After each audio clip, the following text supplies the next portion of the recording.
Learning with Subrata YouTube চ্যানেলে তোমাদের সকলকে স্বাগত। প্রিয় সপ্তম শ্রেণীর ছাত্রছাত্রীরা, রামায়ণী প্রশ্নপত্র 2024 সালে আগের ক্লাসে 5 নম্বরের স্কুলে ভূগোলে আমরা করেছিলাম সপ্তম শ্রেণীর। আজকে আমরা 6 নম্বরের স্কুলটা কমপ্লিট করব। তো চলো কথা না বাড়িয়ে 6 নম্বরের স্কুলটা কী বলেছে আমরা ঝটপট কমপ্লিট করে ফেলি। তো আমি জুম করে স্কুলটা দেখাচ্ছি। স্কুলে পেয়ে নেওয়া আছে 279 পেজ, তোমরা প্রত্যেকে দেখতে পাচ্ছ।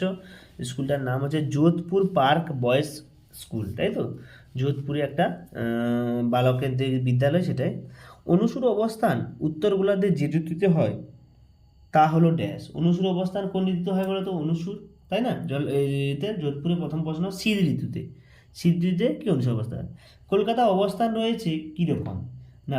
22°34' কি উত্তর, তাই তো? 22°34' উত্তর। এশিয়া আফ্রিকা ও ইউরোপের মাঝে রয়েছে ড্যাশ পর্বত। এশিয়া ইউরোপের মধ্যে কি রয়েছে? ইউরাল পর্বত। সেটা কি? ইউরাল পর্বত, ঠিক আছে। এরপরেরটা কি? মুক্তিবেগ কাকে বলে না? কোনো বস্তুকে পৃথিবীর উপরে যদি কত সেকেন্ডে কত, এখানে মুক্তিবেগের মান কত, 11.2 কিমি/সেকেন্ড বেগে ছোঁড়া হয়, তাহলে সে পৃথিবীর মাধ্যাকর্ষণ শক্তি কাটিয়ে মহাশূন্যে চলে যায়। একে মুক্তিবেগ বলে।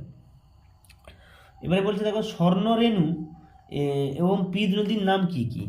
স্বর্ণরেণুর নামকে কি বলে? ইয়াংসি, তাই তো? ইয়াংসি হচ্ছে স্বর্ণরেণু। আর স্বর্ণরেণু। আর পিদ নদী কাকে বলে? হোয়াংহো। পিদ নদী কাকে বলে? হোয়াংহো। এই নদীকে পিদ নদী বলা হয়। এরপর দেখো 3 দাগের একটা কি বলেছে,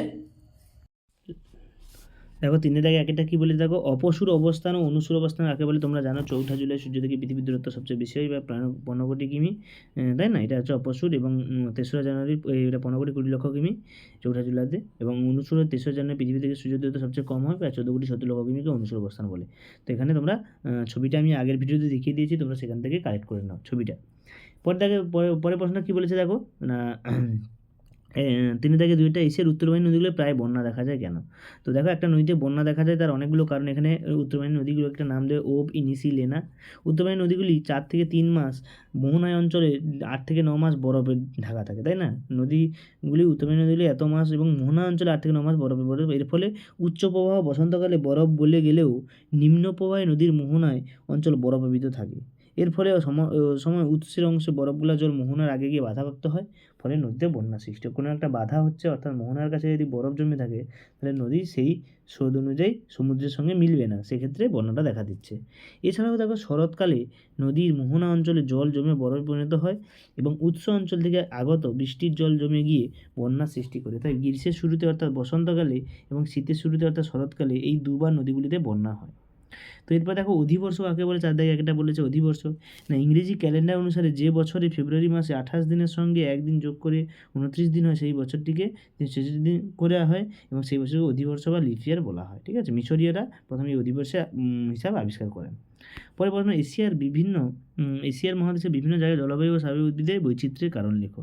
তো এটা কিন্তু খুব ইম্পর্টেন্ট এবছর 4 থেকে 2-এরটা।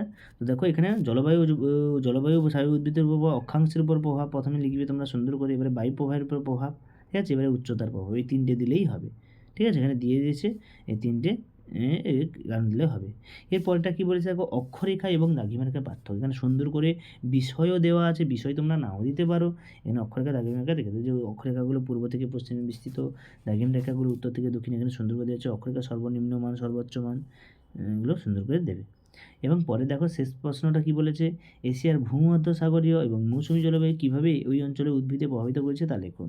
তো এখানে উদ্ভিদের উপর প্রভাব বলছে। এখানে দেখো যে প্রভাবগুলো বা বৈশিষ্ট্যগুলো লক্ষ্য করা যায়, তার মধ্যে 5টা প্রভাব আমি লিখেছি। দেখো এখানে স্বল্প উচ্চতার কাঁটা ঝোপ, গুল্ম খরা প্রতিরোধ গাছের মধ্যে দেখা যায়, এবং উচ্চভূমিতে সরলবর্গীয় উদ্ভিদ দেখা যায়।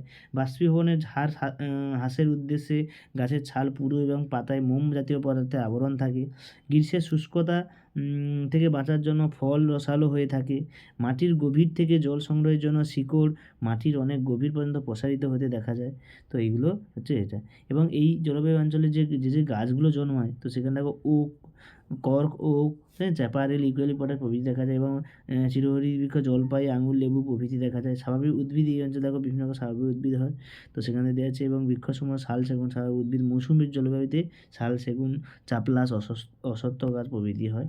তো এইভাবে তোমরা যদি পুরোটা লেখো তবেই তোমাদের 5-এর 5 দেবে, তা না হলে কিন্তু হবে না। সুন্দর করে পুরোটা পরপর লিখতে হবে। তো ইতিমধ্যে আমরা ছ নম্বর স্কুলটা কমপ্লিট করে ফেললাম। দেখা হবে পরের ভিডিওতে 7 নম্বর স্কুলটা নিয়ে।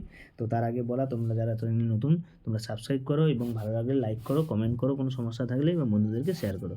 সকলকে ধন্যবাদ। দেখা হবে পরের ভিডিওতে, অর্থাৎ 7 নম্বর স্কুলে আমরা কালকে করব কাটোয়া কাশিরাম দাস বিদ্যায়তন।